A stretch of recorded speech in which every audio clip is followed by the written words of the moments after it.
Assalamualaikum warahmatullahi wabarakatuh. Pada mata kuliah Penganggaran Perusahaan, pertemuan 6 tentang budget upah tenaga kerja langsung. Saya, Tri Indah Estiani. Pengertian budget upah tenaga kerja langsung. Budget upah tenaga kerja langsung ialah budget yang merencanakan secara lebih terperinci tentang upah yang akan dibayarkan kepada para tenaga kerja langsung selama periode yang akan datang, menurut Soehardi ya.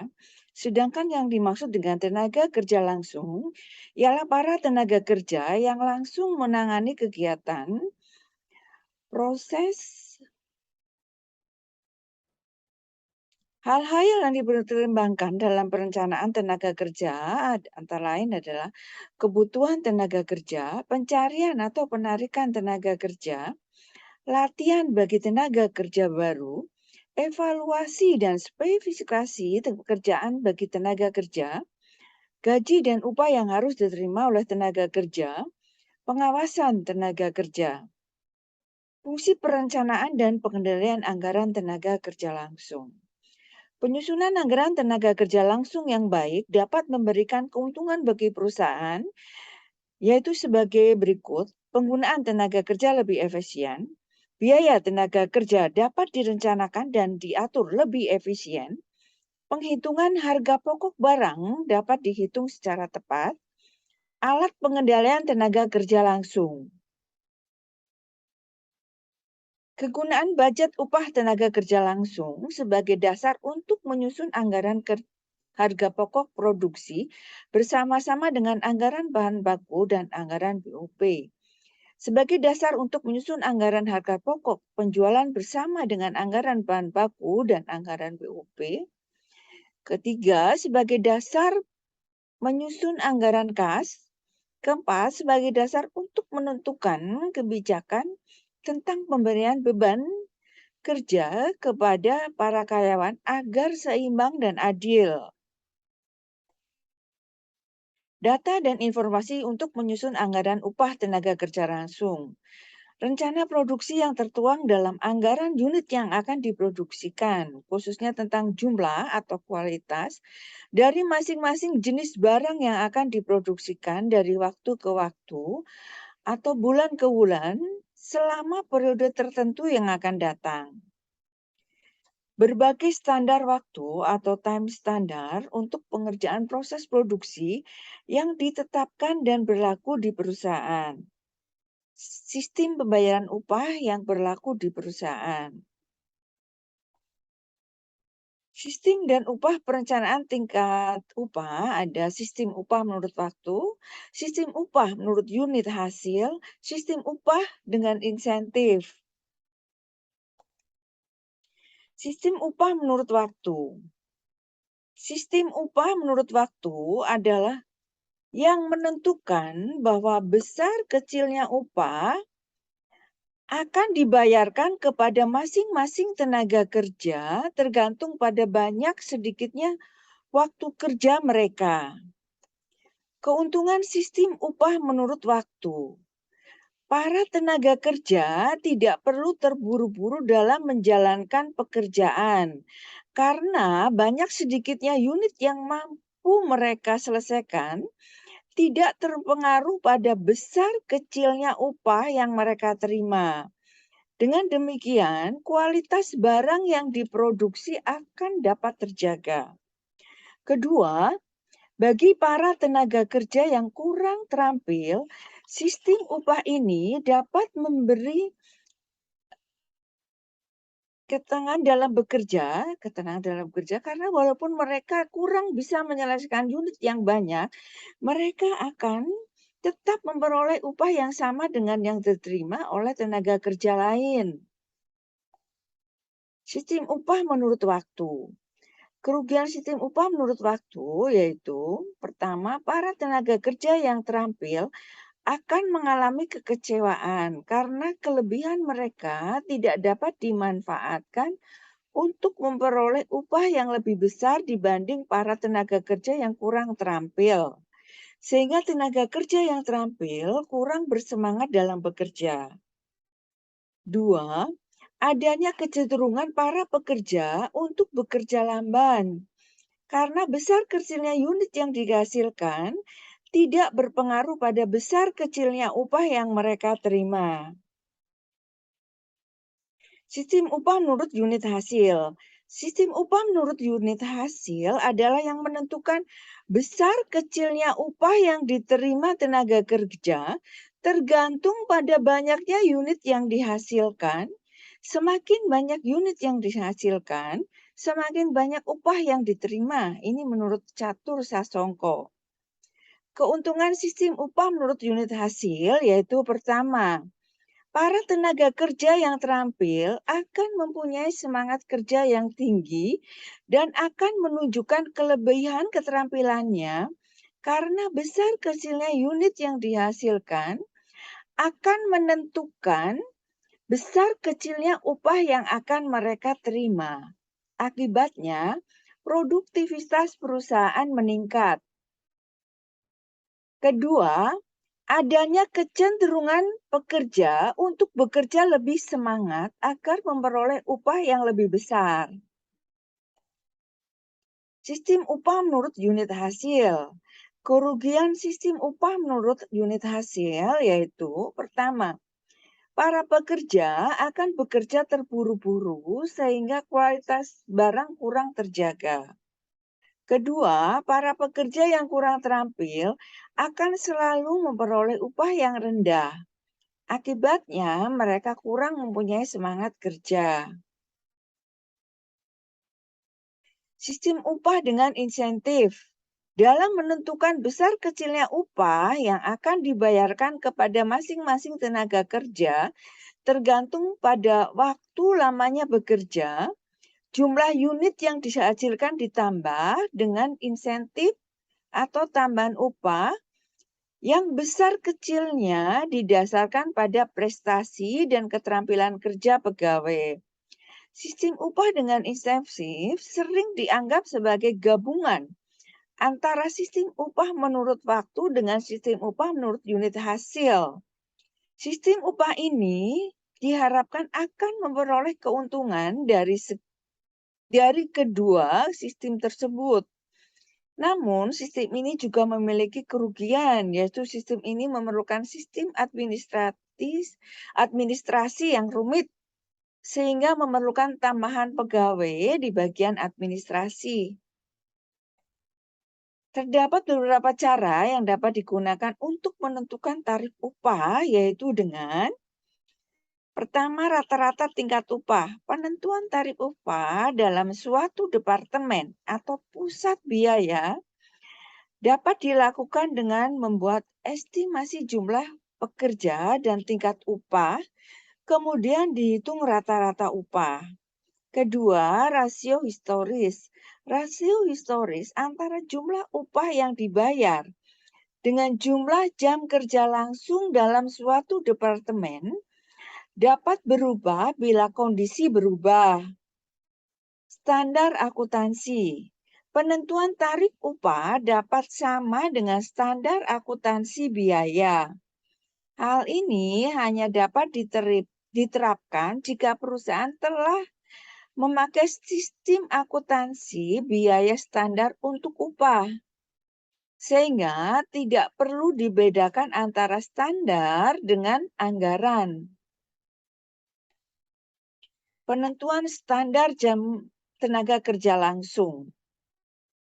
Kondisi internal akan menentukan apakah perencanaan jam kerja langsung layak dikaitkan dengan rencana produksi. Begitu pula dengan pendekatan yang akan digunakan dalam perencanaan jumlah jam kerja langsung. Beberapa pendekatan yang dapat digunakan dalam menentukan jam kerja standar adalah studi gerak dan waktu, biaya standar, estimasi langsung oleh supervisor, estimasi dengan statistik. Bentuk budget upah tenaga kerja langsung. Sebagaimana halnya dengan budget-budget yang lain, bagi budget upah tenaga kerja langsung ini, juga tidak tersedia sesuatu bentuk standar yang harus dipergunakan. Ini berarti bahwa masing-masing perusahaan mempunyai kebebasan untuk menentukan bentuk serta formatnya sesuai dengan keadaan perusahaan masing-masing. Contoh, penyusunan budget upah tenaga kerja langsung bisa nanti dipelajari ya. Ini contoh, ada contoh soal. Diketahui data dari PT Mekarsari periode tahun 2018 sebagai berikut. Produksi barang X dan Y dilakukan melalui 3 bagian produksi. Jadi nanti bagian pertama, kedua, dan ketiga ya, 3 bagian. B, rencana direct labor hours ya, atau DLG per unit barang dan tingkat upah. Bagian pertama, barang X 0,4, barang Y 0,2, tingkat upah Rp20. Bagian kedua, barang X 0,2, barang Y tidak ada ya, target upah Rp15. Bagian ketiga, barang X 0,4, barang Y 0,2, tingkat upah Rp10. Rencana produksi mendatang periode Januari, barang X 70.000, barang Y 34.000. Februari, barang X 80.000, barang Y 36.000. Bulan Maret, barang X 80.000, barang Y 38.000. Kuartal kedua, barang X 240.000, barang Y 140.000. Kuartal ketiga, barang X 230.000, barang Y 127.000. Kuartal keempat, barang X 260.000, barang Y 145.000. Jumlah dalam 1 tahun ini di total 960.000, barang Y 520.000 ya. Kemudian kita menghitung anggaran biaya tenaga kerja periode Januari. Karena ini ada 3 bagian, maka Januari ada bagian pertama, kedua, dan ketiga. Nah, ini produksinya adalah 70.000. Kita melihat dari yang di C ini loh. Januari kan barang X 70.000 ya. Jadi datanya dari sini, dari rencana produksi mendatang. Karena ada 3 bagian, jadi barang yang kedua, bagian kedua juga 70.000, bagian yang ketiga 70.000. Kemudian DLH ini 0,4 periode pertama, 0,4 periode kedua, 0,2 periode ketiga, 0,4. Dari mana kita melihat di B, rencana direct labor hours ya, DLH. Jadi ini nanti per bagian, terus ditaruh 0,4, 0,2 dan bagian pertama 0,4, bagian kedua 0,2 dan bagian ketiga adalah 0,4. Kemudian total DLH dikalikan produksi sama DLH per unit dikalikan 70.000 kali 0,4. Ketemu 28.000. Kemudian tingkat upah ini kita melihat dari yang B, data di B, ini kan ada tingkat upah ya. Tingkat upah di rencana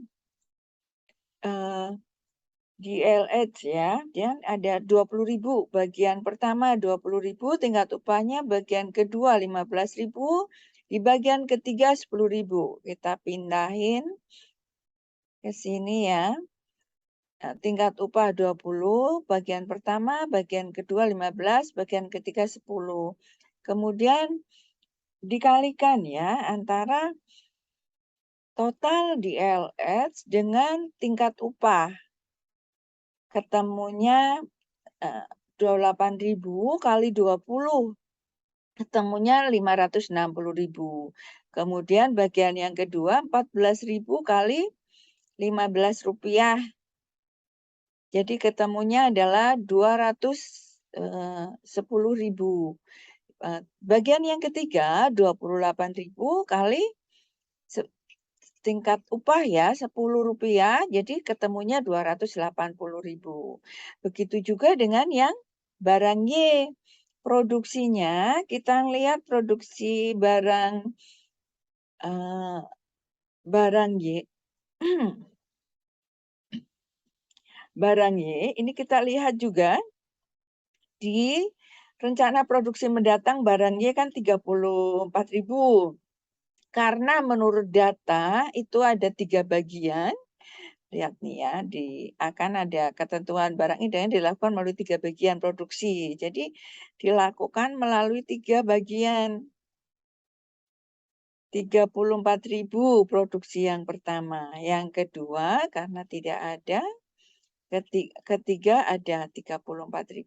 Kenapa tidak ada? Karena di barang Y ini datanya di LH-nya barang Y yang pertama itu 0,2 bagian pertama, bagian kedua itu enggak ada, bagian ketiga ada 0,2 ya. Kemudian jadi ini 0 ya. Yang kedua, sekarang 34 di total 34.000 kali 0,2 ketemunya 6.800. Kemudian 34.000 ini 0,2-nya enggak ada, yang bagian kedua enggak ada jadi 0. Kemudian bagian yang ketiga 34.000 kali di LH per unit 0,2 ketemu 6.800 dikalikan tingkat upah. Kita lihat tingkat upahnya untuk ini sama 20 bagian pertama, 15 dan 10 di bagian ketiga ya. Tingkat upahnya juga sama 20 karena barang yang kedua ini Y-nya enggak ada, jadi ini tingkat upahnya dihitungnya kosong aja. Jadi 20 dan 10 pertama dan ketiga yang diisi ya. 6.800 kali 20 ketemunya 136. Yang kedua 6.800 kali tingkat upah 10 jadi 68.000. Jumlah biaya tenaga kerja di total ini jadi ketemunya adalah 696 ya. 560 ditambah 136, ketemunya 605. Iya, 696 ya. Kemudian yang kedua 210 di barang X, barangnya enggak ada. Jadi 210 aja. Kemudian di barang X 280 jumlahnya, di barang Y 68. Diketemunya 348. Kemudian di jumlah total di LH-nya ketemu, kemudian jumlahnya, kemudian ini juga total di LZ-nya 13.600, kemudian di jumlah, di total ketemunya jumlah biaya tenaga kerja langsung untuk bulan Januari bagian pertama, kedua, dan ketiga adalah 3.254.000 ya. Begitu juga yang Februari, caranya sama. Maret juga sama. Kemudian yang kuartal juga bulan Maret, kemudian kuartal kedua 240. Kuartal juga ada 3 bagian ya. Kuartal bagian pertama dan kuartal bagian kedua ya. Jadi semuanya sama. Kuartal juga bagian pertama, kedua ini sama. Di LS-nya sama datanya. Terus tenaga kerja upahnya juga sama, tinggal dikalikan ya. Udah sampai di cuman nanti untuk jumlah total per tahun, ini jumlah dalam 1 tahun, itu jumlahnya 384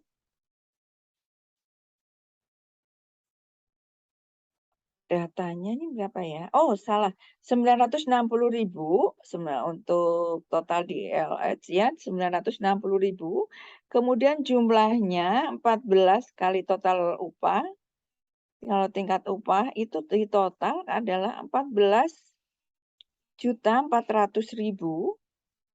yang untuk barang X ya. Kemudian yang untuk barang Y di total selama 1 tahun itu adalah 208.000, kemudian jumlah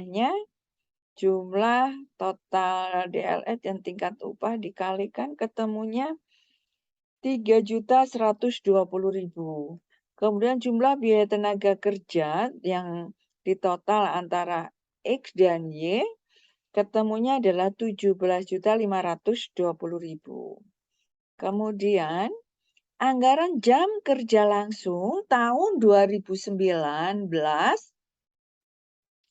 ini Januari 28.000, kita ngelihat dari sebelumnya ya. Jadi anggaran biaya tenaga kerja yang di total DLH kan yang Januari 28.000 ya. Jadi masukkan 28.000. Kemudian untuk barang X dan total DLH yang barang Y 6.800 ya. Kemudian X dan Y dijumlahkan ini 28.000 ini dari total DLH ya. Yang X ini bagian pertama ya, kan ada 3 bagian. Yang kedua 6.800 dijumlah total 34.800. Kemudian kita lihat lagi yang Januari bagian kedua. Total DLH yang kedua adalah 14.000, kemudian barang Y-nya nggak ada. Jadi total DLH yang kedua di totalnya adalah 14.000. Kemudian bagian yang ketiga, total DLH yang kedua adalah 28.000. Total DLH barang Y yang ketiga adalah 6.800 ya. Kita pindahin ke sini. Ini bagian yang ketiga dan 28.000 tambah 6.800 di total 34.800. Kemudian bagian jumlah bagian pertama yang untuk Januari, bagian kedua dan bagian ketiga dijumlah ketemunya 83.600 ya. Terus bulan berikutnya sama, tinggal mindahin dari data anggaran biaya tenaga kerja ya. Tabel yang D berarti ya. Karena ABC itu pertanyaan, D itu jawaban ya. Ini masuk yang E ya. Kemudian di total jumlah bagian pertama yang X ada 384.000. Bagian pertama yang Y ada 104.000. Di jumlah X dan Y bagian yang pertama adalah 480.000. Bagian kedua yang X adalah 192.000. Yang Y nggak ada, di jumlah bagian kedua dan X dan Y, karena Y nggak ada, jadi totalnya 192.000. Kemudian bagian ketiga, barang X, jumlah totalnya adalah 384.000, barang Y adalah 104.000, di total menjadi 480 ya, 800.000. Jumlah totalnya 483 apa ya ini? Jumlah totalnya adalah 1.168.000. Iya, jumlah totalnya segitu. Kemudian ini ada latihan 5 soal. Salah satu hal yang perlu dipertimbangkan dalam perencanaan tenaga kerja adalah nomor 2. Kerugian dari sistem upah dengan insentif adalah nomor 3.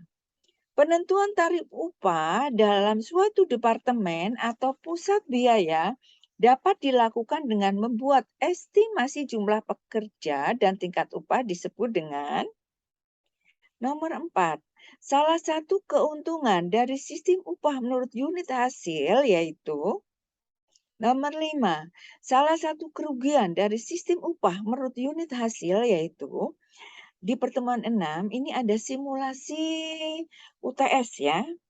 Ini sebenarnya soalnya sama, hampir mirip-mirip lah seperti yang latihan-latihan sebelumnya 5 soal ya. Udah sampai di sini dulu. Billahi taufik wal hidayah. Assalamualaikum warahmatullahi wabarakatuh.